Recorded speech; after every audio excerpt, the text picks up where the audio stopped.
Sup everyone. Today, gonna be talking about one of my main characters actually. Olimar. Or really, Alf nowadays. He's the cooler one. I'm sorry, Olimar fans, but Alf is based. But anyway, we're gonna be discussing why this character fell off. Like, besides the fact that he got nerfed, what else happened to him to cause him to fall off in Ultimate, in my opinion? Now, if you look at results-based lists and whatever, he's still pretty good. And I'm not gonna say he's a bad character. In theory, like, he's top 20 in terms of results. You look at here, like, top 20 on, like both results, like, base charts I'm looking at, he's top 20. Even if you take away Shuton from his results, he doesn't drop that much, only 11 spots. Which is really crazy for a character so high up. But with that said, he's also a character that really falls off at top level, and you see a lot of Olimar players kind of hit, like, a high level, like, peak, and then they don't go past that. Or they play another character. Me and Shuton are more so playing our other characters over Olimar nowadays. Myron was struggling, and now he's not going to events really, but he was struggling for a while he was more active with Olimar, like post-quarantine. And you look at other Olimars like Cyber or Candle. It's on the Candle, and he wants to switch to another character as like a duo main. What else? This is Japanese Olimar. I think Subo Suto, something like that.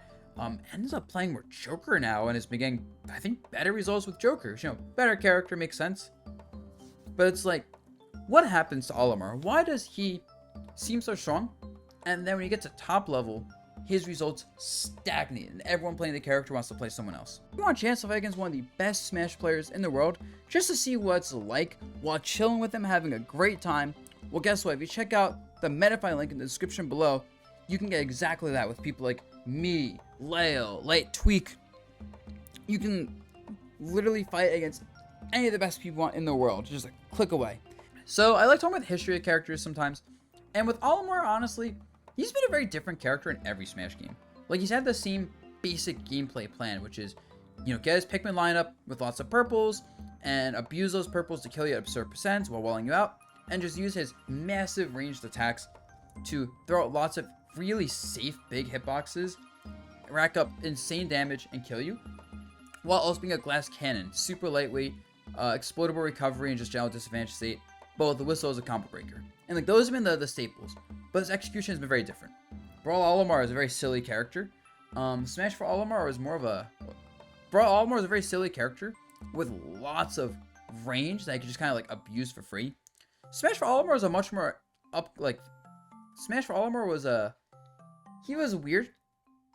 He was pretty good at playing at a range with forward smash, but then he has some decent boxing. And then Ultimate, they actually made Olimar, in my opinion, more of a grappler, like boxer type of character with counter zoning. Like, if you just zone with like forward smashes and grabs all day, it's not going to work. But like, if you're spacing with like his aerials, Pikmin toss, and just getting up close and jabbing people, down tilting them, like, he's really strong at that. So they've really changed his playstyle over the years, despite keeping his like key traits. So what happened to him? Why is he not as common nowadays? So obviously the first one is he got nerfed pretty hard. Like, he got nerfed really hard early Ultimate. Like, look at all these changes. They nerfed all of his smashes pretty much, up B, etc. And then they actually buffed him later. So they reverted some nerfs. They fixed the forward smash. They reverted some forward smash nerfs partially. They buffed his shield because his shield was awful. That's actually about it. Yeah. So the thing about him is he was, even after the nerfs, he was a pretty good character. Like, I was putting in work with him. Shuton was putting in work with him. Like, the Olimars were still putting in work with him after the nerfs. Even kind of early, like, post-quarantine, right? Like, late 2020, early 2021. We were putting in work with the character. He was doing a lot for us. So, and that's because, like, despite all the nerfs, his main game plan of just pressure you with Pikmin toss, which forces you to approach because it counters most zoning, and it racks up free damage. And while you're killing the Pikmin, we're using that to get the Pikmin we want. So you kill, like, a red and a yellow, we suddenly have like a white and a purple and a blue. Cool. You stopping our zoning gives us better tools to fight up close and kill you, meaning you want to zone us more because you don't want to be near us, and we get to throw more Pikmin, rack up free damage, and get double purple. It's like, that's insane. And his damage output's nuts, right? His aerials, let's look at these aerials real quick. They are massive, especially for the frame data. Like, this is massive. This is massive. And it lingers. Oh, keep in mind, yellow aerials are bigger than other aerials. Massive, right? Like, massive attacks with no lag. Of course, pigment toss. Got, like, a good grab range on... Oh, that's how to do this. Grab combos. He also has combos off, like, everything. Like, all those aerials, tilts, smashes, like, almost everything he has combos. So, he has a very solid game plan, overall. You add the fact that Whistle is a frame 2 combo escape, in a game where most characters have frame 3 combo escape tools. He's short, so a lot of attacks just don't hit him. Let's see if I can showcase that.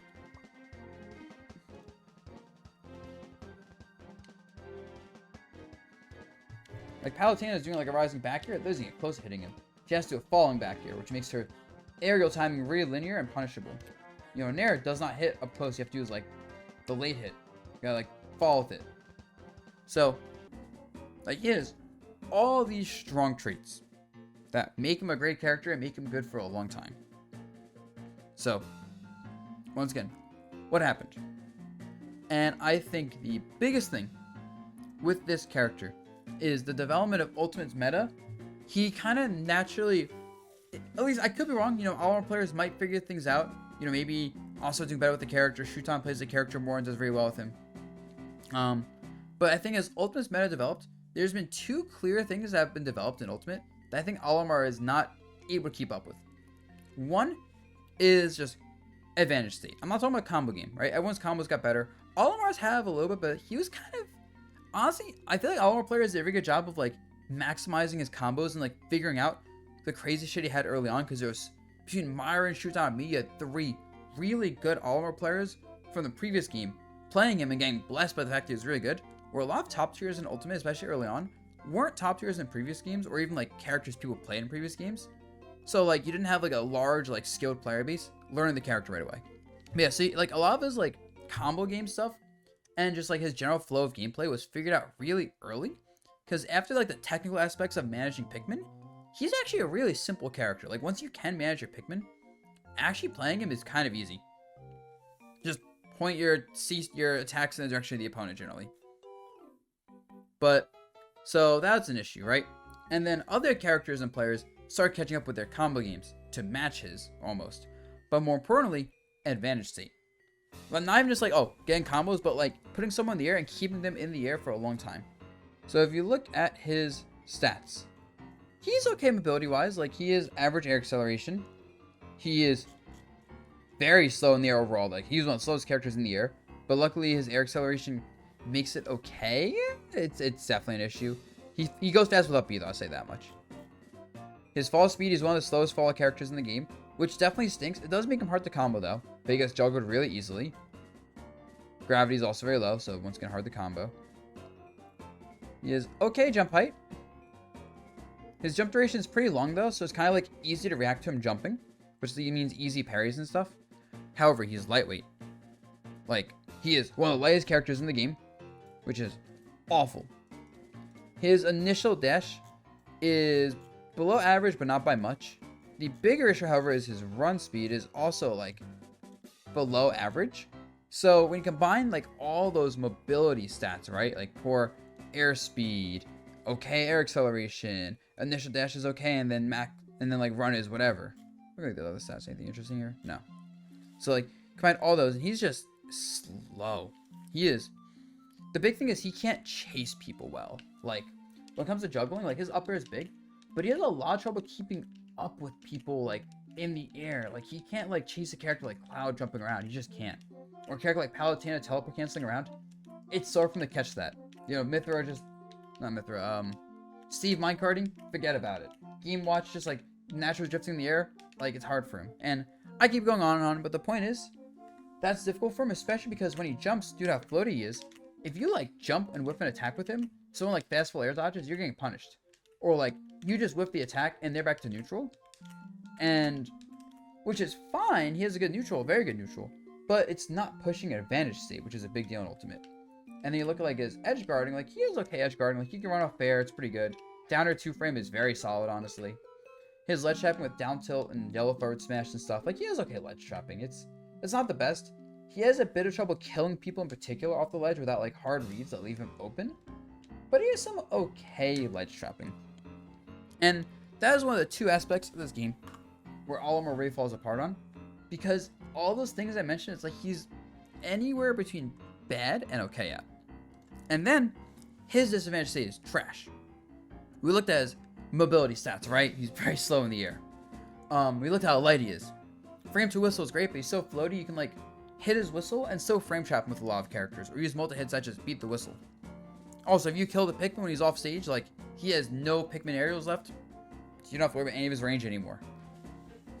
And the fact that like more Pikmin slows his up B down, he has to throw them off stage to recover better, and his up B so vulnerable. Like it leads into a lot of situations where you watch Olimar players get hit once, and they might not get back to neutral, or they'll get back to neutral after taking like 100 damage, and at that point the stock's almost over because he's so light. So that's the first thing I think that happened, where just the natural progression of the game, he doesn't have the tools to keep up with that, and then his weaknesses get naturally exploited as the game progresses. Now there's characters with worse disadvantages, sure, but that's not helping his case. A second big issue is that he just has trouble killing. He has a lot of strong kill moves, but, and this actually goes back to the fact that he has poor mobility once again. He can't like chase people and enforce these kill options, right? Like, blue up throw kills, sure. But you gotta get close to someone with a blue Pikmin, which actually is another issue as well. His Pikmin lineup gives what he wants to do. Like, even if you have like a really good lineup, like say you have at kill percents, you have something like this. Let's say 999 low. Like, okay, if you're fighting Olimar, okay, that's like 120. And keep in mind, everyone had to learn how to fight him at some point at top level because he was so prevalent. So if you're fighting him and you look at his lineup, okay, he has blue next. He wants to get a grab. Blue aerials won't kill. Avoid the grab. Okay, maybe we go for the grab. Maybe we don't. We just do a blue aerial, hit him. Okay, now we don't have blue next on our lineup. We have purple. People know, okay, smashes have less range. His grab has less range. Won't kill. His aerials kill. Play around the aerials and not so much the low range smashes and the non-killing grab. I want to say like 160. Alright. We have yellow. We have big range on attacks. Not a lot of power. No grab kill pressure threat. Alright, back to blue. And like, even if you're good at managing the Pikmin, like even if you do things like, throw the Pikmin, like try and mix up what you're doing and like make it ambiguous. Good players are so good to keep up with what Pikmin you've used and what is next. So, and even if you like mix up your attacks to not be predictable, then you're doing things that might not kill someone at kill percents, or just generally have poor risk reward. Like let's say you have white Pikmin, you could up smash someone with a white Pikmin, but you're gonna get less damage than other Pikmin, so it's not even that great. Or you could get a yellow Pikmin, down throw at 50, and it's like, who cares? And that is a big deal. So that leads to an issue where he has a lot of trouble closing out stocks. And in a game where lots of characters that are good are moderately heavy, and a lot of characters have really like simple ways to close out stocks, he racks up damage. Like this character puts on damage like crazy. But he doesn't kill with that damage, and now he's a lightweight character giving his opponent rage, meaning he dies early. So that is problematic, and it leads into this character being very momentum based. If he's winning hard because his neutral is good, and when he has that stock lead, he can add up residual damage really easily and like control the game at that point. But when he's at a stock deficit, unable to get kills, unable to chase people because he's super slow and floaty and predictable without like he just can't chase people that well, suddenly you're just getting poked out by projectiles, or Steve's mining and getting resources, or like Cloud spamming back airs and getting limit. And it's just like, man, there isn't really a good answer for that. And especially when more and more characters are becoming very campy, right? Look at all the Sonics in the meta. Look at all the Steves in the meta, like with Akola, right? Just kind of camping behind walls and doing mine cards. Look at Mia's Game Watch, really defensive Game Watch, hard to hit. Look at all the DLC characters, especially DLC characters, right? Like between characters getting buffed that are hard for him to fight, like Cloud, and the DLC characters coming out, like Sephiroth being a really hard matchup because he's super hard to hit at kill percents. Min, I think is a hard matchup. I think some people think Olimar wins, that's whatever. But Sora actually is pretty hard for him because he can just kind of float on Pikmin using Nair to like hover over them and pressure. Kazuya just like out damages him up close. So even though Olimar can get close to Kazuya, he doesn't want to. That's a winnable matchup, but it's losing for sure. And so he really got power crept by like the fact that, you know, all these characters really like his strengths aren't special anymore. That's the best way to describe it. His unique strengths aren't special. Lots of range? Not anymore. Great damage output? It's okay. Hard to hit? As all these other characters, just in different ways. While having more exploitable weaknesses due to Pikmin lineup, due to the fact that Pikmin can be killed. And yeah. So I think that is why Olimar has fallen out of the meta, why I'm not using him as much, and my results with him, when I do play him, are doing worse. When Shuton has been using less and less of him and more Aegis. My Mara was struggling near the end of his lifespan, and yeah. So guys, just thought I figured it'd be interesting. Maybe this will change. Maybe I'm wrong. Maybe another Olimar player will pop up. Maybe I'll just somehow pop off with Olimar again, or Shuton goes back to playing it more and does better. But yeah, that is the story of how a character that, in terms of results, is really good, but why he really flatlines at the top when people aren't making mistakes and know how to exploit these very important nuances of him. Alright guys, peace out.